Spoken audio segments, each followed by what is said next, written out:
Hello student, आप सभी का study with Satyabhama Singh YouTube channel में स्वागत है। तो आज जो हम इम्पोर्टेंट जो क्वेश्चन करने वाले हैं वो आपके एग्ज़ाम के लिए बिल्कुल सीधे के सीधे आपको ये क्वेश्चन मिल सकते हैं आपके एग्ज़ाम में। और अपन लोग वो क्वेश्चन कर रहे हैं जो एग्ज़ाम में हिट होने वाले हैं, ठीक है। और आपका जिनका आज एग्ज़ाम है उन सभी को ऑल द बेस्ट। अपना एग्ज़ाम बिल्कुल शांत मन से, कूल मन से देना है। और कुछ स्टूडेंट हैं जिनको प्रॉब्लम आ रही है कि मैम थोड़ा डीमोटिवेट फील कर रहे हैं या फिर थोड़ा मतलब शांत मन नहीं है, डर लगा हुआ है कि हमारा सिलेक्शन होगा क्यों नहीं, क्या नहीं, इतने सारे कट ऑफ्स मतलब इतने सारे नंबर आ रहे हैं लोगों के, तो उस पर अपन लोग थोड़ा बात करेंगे, ठीक है। थोड़ा टाइम निकाल के। तो आप लोग डिमोटिवेट नहीं होइए, अपनी तैयारी अच्छे से कीजिए। जिनके नंबर 180 आ रहे हैं कोई मतलब नहीं है, अपन को अपना बेस्ट देना है, इसलिए लोड नहीं लेना है कि उनके 180 आ रहे हैं, उससे डिमोटिवेट ही होंगे आप लोग। तो ठीक है, अपन लोग उस पर बात करेंगे टाइम निकाल के। तो अभी अपना पेपर अपन को सॉल्व करना है, तो वो है विटामिन ए की कमी से कौन सी बीमारी होती है। तो विटामिन ए की कमी से आपको पता है कौन सी बीमारी होती है, तो रतौंधी नाम की बीमारी आपको विटामिन ए से हो जाती है। पीलिया आपके यकृत में प्रभावित करता है।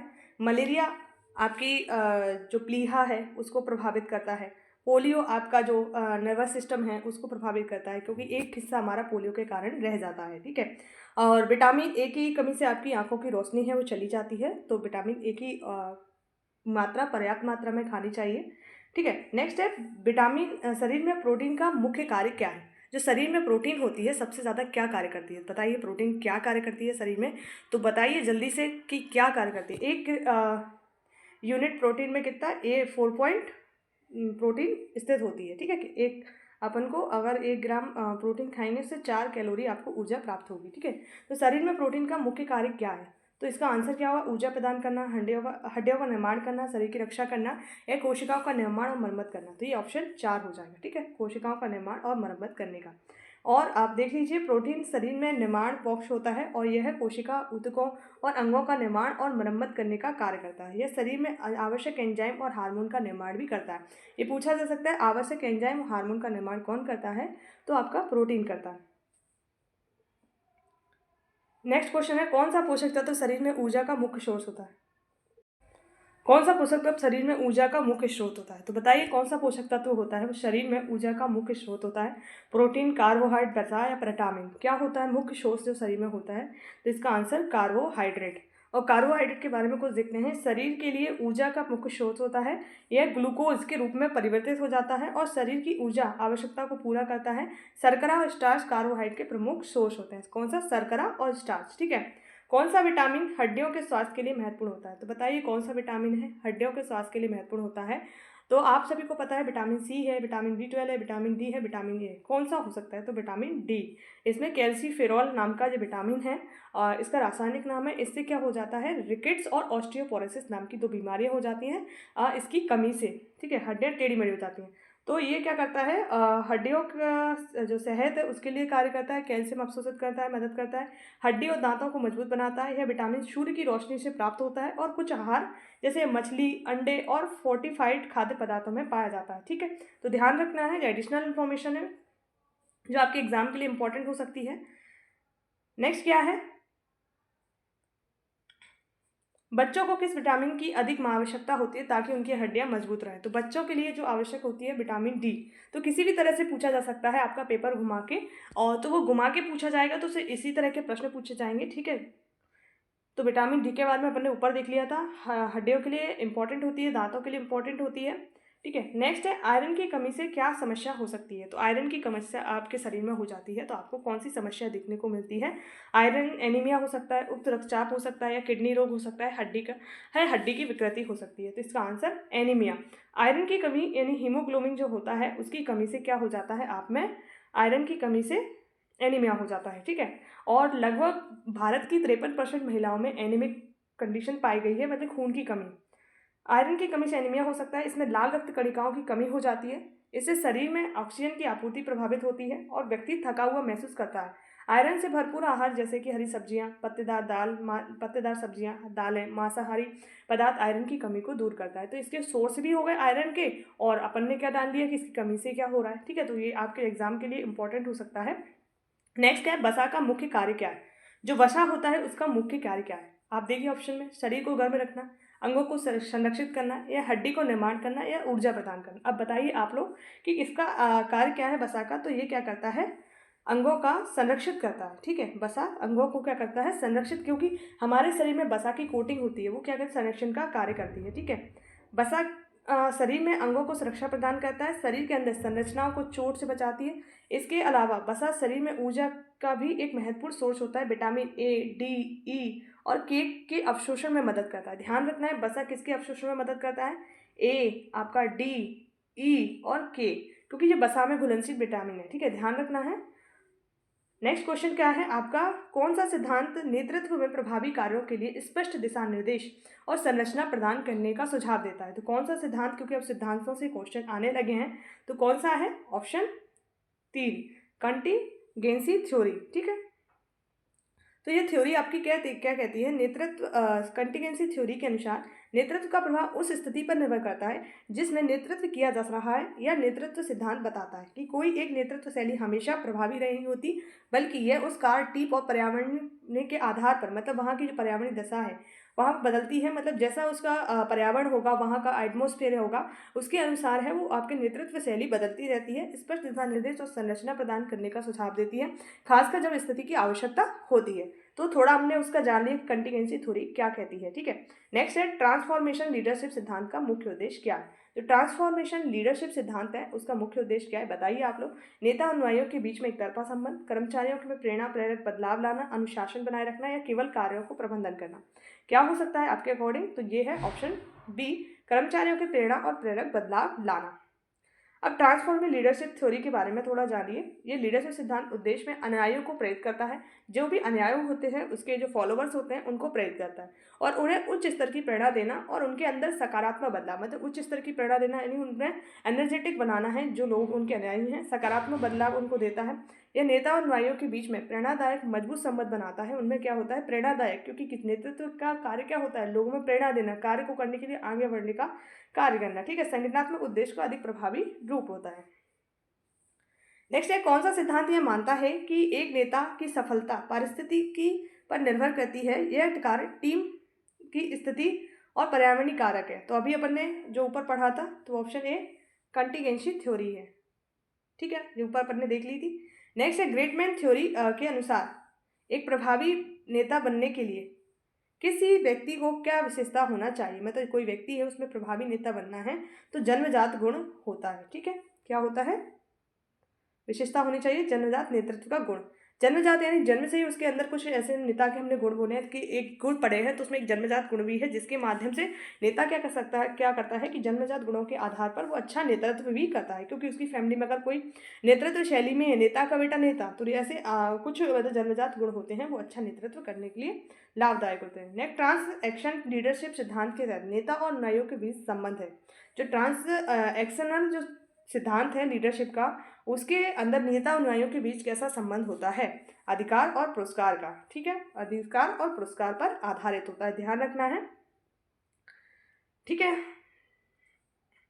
कौन सा सिद्धांत यह मानता है कि प्रभावी नेतृत्व का निर्धारण मुख्य रूप से नेता के व्यवहार पर आधारित होता है। ये किसने बताया, ये बताया आपका बिहेवियर थ्योरी, मतलब उसका व्यवहार कैसा है ये उसका डिसाइड करता है। ठीक है, वही चीज़ यहाँ पर लिखी है, सेम टू सेम पढ़ सकते हो आप लोग।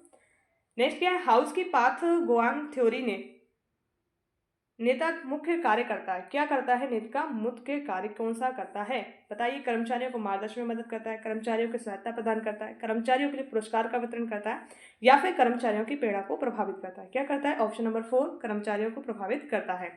ठीक है, नेक्स्ट कुछ आंगनबाड़ी कार्यकर्ताओं से संबंधित प्रश्न हैं जो आपके एग्जाम के लिए बहुत ही इंपॉर्टेंट हैं, क्योंकि आंगनबाड़ी अल्टीमेटली जॉब है आंगनबाड़ियों में करनी है। आंगनबाड़ी कार्यकर्ताओं का मुख्य कर्तव्य में कौन सा कर्तव्य नहीं है, मतलब कौन सा कर्तव्य है वो आंगनबाड़ी कार्यकर्ता नहीं करती है। जब बच्चों का टीकाकरण करेगी, बिल्कुल। पोषण शिक्षा प्रदान करना बिल्कुल करेगी। कागजी काम का प्रबंधन, प्राथमिक उपचार का, ये तो करेगी, परंतु जो सबसे लास्ट में जो आएगा ये वाला कार्य है वो आंगनबाड़ी कार्यकर्ता नहीं करेगी। ठीक है, क्योंकि आंगनवाड़ी कार्यकर्ता का एक बार देख लीजिए, आंगनवाड़ी कार्यकर्ता का मुख्य कार्य बच्चों, गर्भवती महिलाओं, शिशुओं को पोषण, स्वास्थ्य, शिक्षा पर ध्यान केंद्रित करना है। ठीक है, वे कागजों पर काम रिकॉर्डिंग कीपिंग में योगदान करते हैं। उनका कार्य प्रमुख कार्य नहीं है और मुख्य उद्देश्य उनका कार्य क्या है? पौष्टिक आहार देना, उन्हें टीके लगवाना और पोषण की शिक्षा देना। आंगनवाड़ी कार्यकर्ता का यही कार्य है, ठीक है, फाइल मेंटेन करना नहीं है। आंगनवाड़ी कार्यकर्ताओं की नियुक्ति किस योजना के तहत होती है? मतलब आंगनवाड़ी जो कार्यकर्ता होती हैं उनकी नियुक्ति प्रधानमंत्री ग्राम सड़क योजना, राष्ट्रीय पोषण मिशन, आंगनवाड़ी सेवा योजना, स्वच्छ भारत मिशन। तो बताइए क्या है? आंगनवाड़ी सेवा योजना इसका आंसर होगा ऑप्शन सी, ठीक है।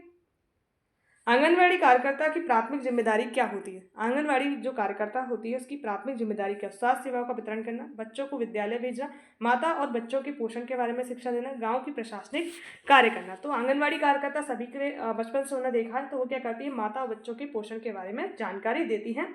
और ये सभी चीज़ें आपको यहाँ पर भी दिखेंगी, जैसे पोषण है, स्वास्थ्य शिक्षा के बारे में जागरूक करती है, गर्भवती महिला को कौन से टीके लगने चाहिए उनके बारे में बताती हैं। नेक्स्ट है आंगनवाड़ी कार्यकर्ता किस योजना के तहत बच्चों के लिए पोषण कार्यक्रम का संचालन करती हैं? तो आंगनवाड़ी जो कार्यकर्ता हैं किस योजना के तहत बच्चों के लिए पोषण कार्यक्रम का संचालन करती हैं? जननी शिशु सुरक्षा योजना, एकीकृत बाल सेवा योजना, राष्ट्रीय ग्रामीण स्वास्थ्य मिशन या फिर प्रधानमंत्री मातृ वंदना योजना।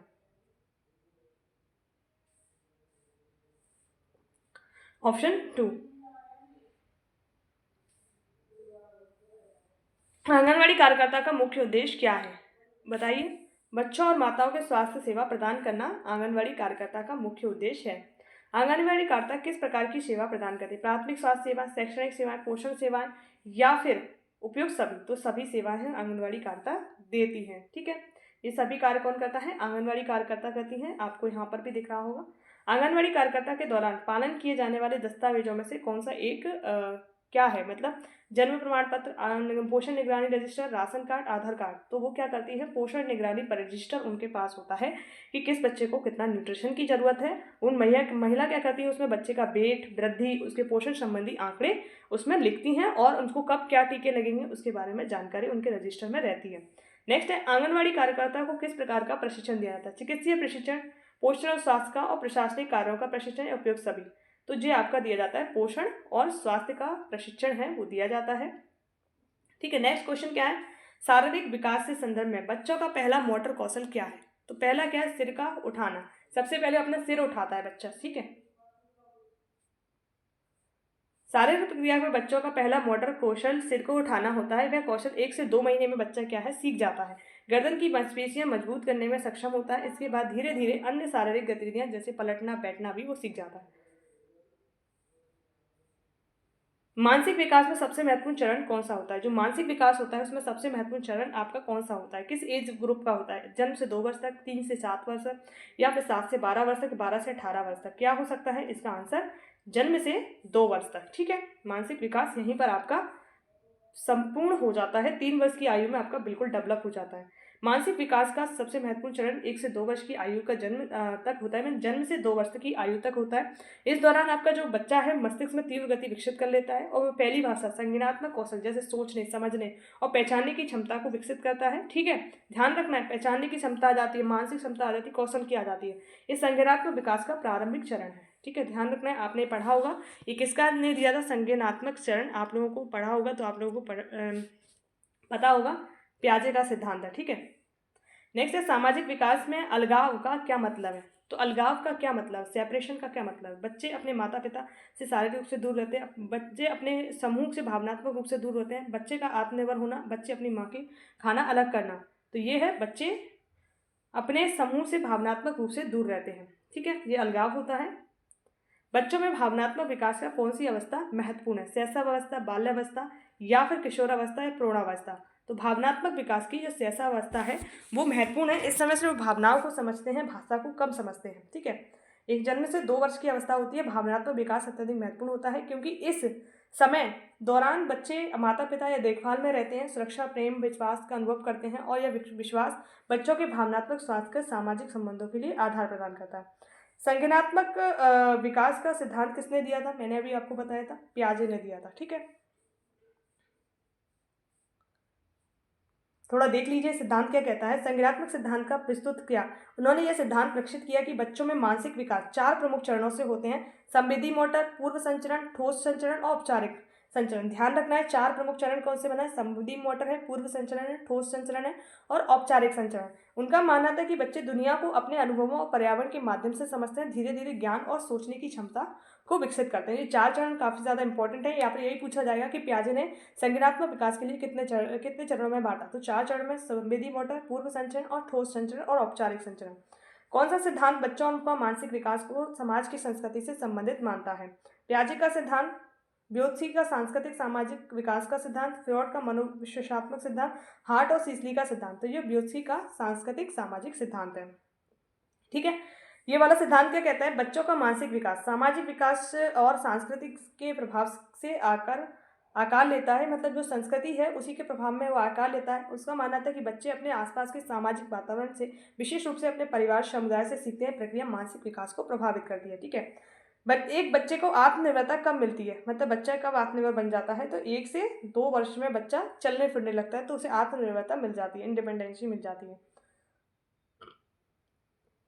ठीक है, बच्चों के सामाजिक विकास में सहजता का अर्थ क्या होता है, सहजता दूसरों के साथ मिलकर काम करना, आत्मनिर्भर होना, सिर्फ माता पिता से बात करना, एकाकी खेलना, तो दूसरों के साथ मिलकर काम करना, ये सहजता आ जाती है। मतलब वो जानने लगता है, लोगों को पहचानने लगता है, बातें करने लगता है। ठीक है, नेक्स्ट क्या है, किसे अनुवांशिक बीमारी कहा जाता है, मतलब कौन सी ऐसी चीज़ है जिसे हम अनुवांशिक बीमारी कह सकते हैं। वह बीमारी जो पर्यावरणीय कारकों से होती है, वह बीमारी जो माता पिता बच्चों में विरासत में मिलती है, या फिर वह बीमारी जो बैक्टीरिया या वायरस से फैलती है, या यह बीमारी जो स्वच्छता की कमी से फैलती है। तो क्या है, यह वह बीमारी है जो माता पिता बच्चों की विरासत में मिली होती है। ठीक है, अनुवांशिक बीमारी कहती है जीन के कारण होती है ये। ठीक है, जैसे कि आपको कुछ बीमारी दिख रही है, सिस्टिक फाइब्रोसिस बीमारी आपकी जेनेटिक बीमारी है, थैलेसीमिया बीमारी आपकी जेनेटिक बीमारी है, हीमोफीली और आपका जेनेटिक बीमारी है। ठीक है, और आपका सिकल सेल एनीमिया जो है वो भी जेनेटिक बीमारी है। ठीक है, संक्रमण का मुख्य कारण क्या होता है, तो संक्रमण का मुख्य कारण क्या हो सकता है, हानिकारक बैक्टीरिया, वायरल का फंगस, मानसिक तनाव, अत्यधिक शारीरिक श्रम या अस्वस्थ आहार। तो ये ऑप्शन फर्स्ट ही है, हानिकारक जो बैक्टीरिया वायरस होते हैं उसके कारण संक्रमण फैलता है। ठीक है, निम्नलिखित में से कौन सी बीमारी बैक्टीरिया के कारण होती है, तो बैक्टीरिया के कारण आपकी टीबी होती है, ट्यूबरक्लोसिस जो आपको जिसको कहा जाता है, और प्रोटोजोआ के कारण आपकी मलेरिया होती है, और पोलियो वायरस से होती है, कोविड-19 भी वायरस से होती है। ठीक है, ध्यान रखना है। और इसमें जो टीबी के लक्षण क्या है, फेफड़े प्रभावित होते हैं। ध्यान रखना, ये पूछा जा सकता है टीबी में कौन सा अंग प्रभावित होता है, तो फेफड़े। और इसकी बीमारी माइक्रोबैक्टीरियम ट्यूबरक्लोसिस है। टीबी का फुल फॉर्म क्या है, माइक्रोबैक्टीरियम ट्यूबरक्लोसिस से होती है, ये बैक्टीरिया का नाम है। ठीक है, बैक्टीरिया के कारण होती है। एक खांसी, बुखार, रात को पसीना आने की समस्या होती है आपके टीबी में। कौन सा वायरस एचआईवी का कारण है, तो आपको पता है एचआईवी का कारण कौन सा है, एचआईवी वायरस ही है। ठीक है, और एचआईवी वायरस का जो फुल फॉर्म है ह्यूमन इम्यूनोडिफिशियंसी वायरस है। ठीक है, इसमें क्या होता है, हमारी जो इम्यूनिटी सिस्टम है वो कमज़ोर हो जाती है, प्रतिरक्षा तंत्र आपका क्या है, कमज़ोर हो जाता है, एड्स बदल जाता है वो, और जिसमें जो मुख्य रूप है वायरस का, रक्तवीर और अन्य शारीरिक तरल पदार्थ के माध्यम से आपको एड्स हो सकता है, जिसमें किसी व्यक्ति का रक्त मिला हो, किसी का हमने सिरिंज लग गई हो एड्स वाले पे पीड़ित व्यक्ति की, तो हमें ये सब चीज़ें हो सकती हैं। निम्नलिखित में से कौन सा वायरस इन्फ्लुएंजा का कारण है, तो आपको इसमें दिख रहा है क्लियर कट, इन्फ्लुएंजा वायरस ही इन्फ्लुएंजा का कारण है। इन्फ्लुएंजा वायरस के बारे में कुछ थोड़ा इंपॉर्टेंट न्यूज़ है, वो देख लीजिए। यह एक वायरस से फैलता है बीमारी, ये तो आपको क्लियर कट पता है। ठीक है, इसको ध्यान रखना है। अगर पूछा जा सकता है इन्फ्लुएंजा किससे फैलता है, तो वायरस से फैलता है। यह वायरस श्वसन तंत्र, मतलब किसे प्रभावित कर रहा है, हमारे श्वसन तंत्र को। जैसे टीबी फेफड़ों को प्रभावित कर रहा था, वैसे ही वायरस क्या कर रहा है, श्वसन तंत्र को प्रभावित कर रहा है। बुखार, खांसी, गले में खराश और मांसपेशियों में दर्द जैसे लक्षण इसमें उत्पन्न हो जाते हैं। ठीक है, आपको बुखार आ सकता है, खराश हो सकती है, गले में, मांसपेशियों में दर्द हो सकता है, इस तरह की प्रॉब्लम आपको देखने को मिलती है, और एक व्यक्ति से दूसरे व्यक्ति में ये आसानी से फैल जाता है, और एक संक्रामक बीमारी है इन्फ्लुएंजा वायरस। नेक्स्ट है, बैक्टीरिया के बारे में कौन सा कथन सही है, यानी बैक्टीरिया क्या होते हैं, ये केवल बीमारी उत्पन्न करते हैं, ये सभी बैक्टीरिया हानिकारक होते हैं। बैक्टीरिया कई प्रकार के होते हैं, जिनके कई हानिकारक, कुछ लाभकारी होते हैं। बैक्टीरिया कभी लाभकारी नहीं होते, तो आपका इसका आपने पढ़ा होगा, दूध में भी एक बैक्टीरिया पाया जाता है, तो इसका ऑप्शन बी हो जाएगा, यानी हानिकारक और लाभकारी दोनों तरह के बैक्टीरिया होते हैं। ठीक है, आपको दिख रहा है। नेक्स्ट क्या है, वायरल संक्रमण के इलाज में कौन सा चिकित्सा विधि अधिक प्रभावी है, एंटीबायोटिक्स, एंटीवायरल दवाएं, विटामिन सी, खनिज, शरीर का प्राकृतिक इम्यून। तो क्या है, एंटीवायरल दवाएं वो होती हैं। ठीक है, उनके प्रयोग से हम लोग वायरस को समाप्त कर सकते हैं। नेक्स्ट है, क्योंकि वायरस एक ऐसा प्राणी है जो ना तो जीवित है ना मृत है। जब आपकी जीवित कोशिका पे आ जाएगा तो जीवित है, जब मृत कोशिका पे है तो मृत है। ठीक है, इस तरह का वायरस एक तरह का जीव भी नहीं कह सकते, मृत प्राणी भी नहीं कह सकते, वो बीच की कनेक्टिव लिंक है। ठीक है, संक्रामक बीमारियां का क्या मतलब होता है? वे बीमारियां जो मानसिक तनाव के कारण होती हैं, वे बीमारियां जो प्रदूषण के कारण होती हैं। इसका आपने देख लिया था, रिपीट हो गया है। ये बीमारियां जो एक दूसरे से व्यक्ति में फैलती हैं, ठीक है। कोविड-19 जैसे हुआ था, व्यक्ति टू व्यक्ति फैल रहा था ना, हम लोगों ने देखा। कभी जीवन में हम पैदा हुए थे जब से, हमने कभी लॉकडाउन जैसा और कि हम लोग बोनस मार्क्स के साथ पास होंगे बिना एग्जाम के, कभी नहीं सोचा था, पर हुए बच्चे बोनस मार्क्स के साथ पास। निम्नलिखित में से कौन सा बैक्टीरिया पेपिलोमा वायरस द्वारा उत्पन्न होने वाली बीमारी से संबंधित है? पेपिलोमा वायरस से उत्पन्न बीमारी कौन सी है? बुबोनिक प्लेग, पीलिया या गोनेरिया या कैंसर? तो आपको पता है कैंसर है। और कैंसर जागरूकता दिवस 4 फरवरी को मनाया जाता है, ध्यान रखना है, इंपॉर्टेंट है, ठीक है। प्रोटीन के बारे में कुछ मतलब जो पोषक तत्व हैं उनके कुछ स्रोत और कार्य आप लोग देख लीजिए, क्योंकि वो आपके पेपर में आ सकते हैं, ठीक है। तो देखिए, पहला, प्रोटीन आपका क्या कार्य करता है? प्रोटीन करता है शरीर में ऊतकों की मरम्मत और वृद्धि करने का कार्य करता है। इसके जो सोर्स है प्रोटीन के, वो ध्यान रखना है, दालें, मांस, अंडे, दूध, पनीर, मूंगफली और सोयाबीन। तो ये आपके प्रोटीन के कार्य देखना है, स्रोत देखना है, क्योंकि ये क्वेश्चन इस तरह के पूछे जा रहे हैं। कार्य क्या है? वसा का फैट होता है हमारे शरीर में कार्य, और सबसे ज़्यादा ऊर्जा यही देता है, 9 पॉइंट कुछ 2 देता है समथिंग, ठीक है। ऊर्जा का मुख्य स्रोत शरीर के अंगों का सुरक्षा प्रदान करना, कोशिका संरचना के लिए आवश्यकता है। मतलब इसका कार्य क्या है? ऊर्जा का मुख्य स्रोत है और शरीर को अंगों को सुरक्षा प्रदान करना, कोशिका संरचना के लिए आवश्यक है। इसका जो है फैट, मतलब जितने भी फैटी प्रोडक्ट हैं, घी या संतृप्त हो असंतृप्त हो, वो सारे वसा आते हैं। जैसे कि मछली, दूध में भी फैट होता है, अंडे हैं, बादाम है, तेल है, घी है, जो फैट के सोर्स है। विटामिन ए के बारे में देख लीजिए। कार्य, दृष्टि बनाए रखना, मतलब आपकी जो आंखें हैं उनको, और प्रतिरक्षा प्रणाली मजबूत करना।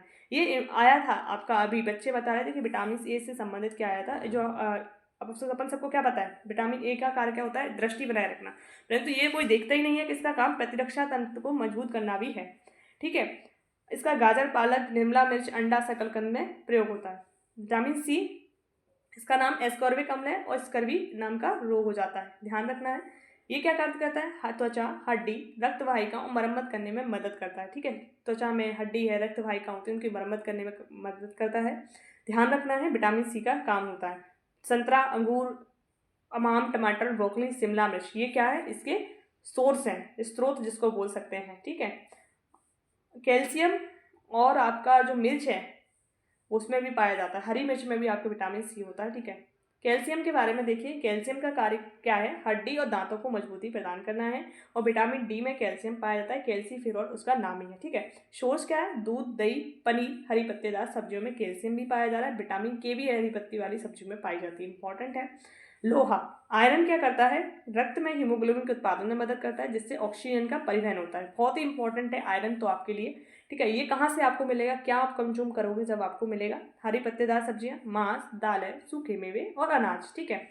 नेक्स्ट है फाइबर। फाइबर आपका जो रेशे वाले पदार्थ होते हैं वो होता है, ये क्या करता है? तो पाचन तंत्र को स्वस्थ रखता है, कब्ज को रोकता है, क्योंकि ये भोजन को पचाने में सहायक होता है, ठीक है। फाइबर, इसका सोर्स क्या है? फल और सब्जी की छिलके, दलिया, ब्राउन राइस और साबुत अनाज। जो ब्राउन राइस इंपॉर्टेंट है, ब्राउन राइस में क्या पाया जाता है? फाइबर अधिक पाया जाता है। और साबुत अनाज यानी जो खड़ा अनाज, हम लोग जो मूंग की दाल खाते हैं भिगो के, या फिर कुछ लोग चना खाते हैं भिगो के, तो उनका जो हम छिलके के साथ खाते हैं तो उनमें रेशे पाए जाते हैं, हमारे हेल्थ के लिए काफ़ी अच्छे होते हैं, इसलिए हमें डेली इन सभी चीज़ों का सेवन करना जरूरी है। पानी, पानी क्या करता है? कार्य, शरीर में जल संतुलन बनाए रखता है, ठीक है। और अपशिष्ट को बाहर निकालता है, शरीर के तापमान को नियंत्रित करता है। एक चीज और रखिए, वाटर का जो अवशोषण होता है वो बड़ी आंत में होता है, ध्यान रखना है। वाटर और खनिज का जो अवशोषण बड़ी आंत में होता है, इंपॉर्टेंट है ये चीजें, ये आपसे पूछा जा रहा है, ठीक है। नेक्स्ट क्या है? स्रोत, पानी, सूप, फल, सब्जियां, ठीक है। इसका सोर्स क्या है? पानी है, सूप है, फल सब्जियां वहां से प्राप्त करते हैं, ठीक है। कुछ आयु संरचना के अनुसार आपका ये चार्ट देख लीजिए कि किस आयु संरचना में कौन कौन सा फूड है वो हमें खाना चाहिए। 6 से 12 महीने में स्तनपान, फॉर्मूला दूध ही पीना चाहिए। फल, दाल, पानी, थोड़ा हरी सब्जी और प्यूरी चावल का पानी, थोड़ा इनका भी बच्चों को पिलाया जा सकता है 12 महीने तक, ठीक है। 1 से 3 वर्ष के बच्चों को मूंग दाल, पनीर, चपाती, हल्की दही, फल, उबले अंडे, उबली सब्जियां, ये आपको खिलाना चाहिए। 4 से 6 वर्ष को दाल है, चपाती है, रोटी, पनीर, सब्जियां, फल, सूखा मेवा, जूस, ठीक है। 7 से 12 वर्ष का हो जाता है, चपाती खाता है, दाल खाता है, यानी रोटी जो चपाती उसे बोला जाता है, चावल, फल, पनीर, अंडा, मांस और सब्जियां, दूध। ये अब हमने जितना भी पढ़ा था वो सारा कंप्लीट हो गया है, बाकी थोड़ा और बचा है वो हम नेक्स्ट वीडियो में करेंगे, क्योंकि वीडियो काफ़ी लंबी हो जाती है और आप लोगों को भी बहुत समय लग जाता है देखने में, तो अपन पार्ट्स में करेंगे, डेली डेली करेंगे तो अपना कंप्लीट हो जाएगा सब कुछ।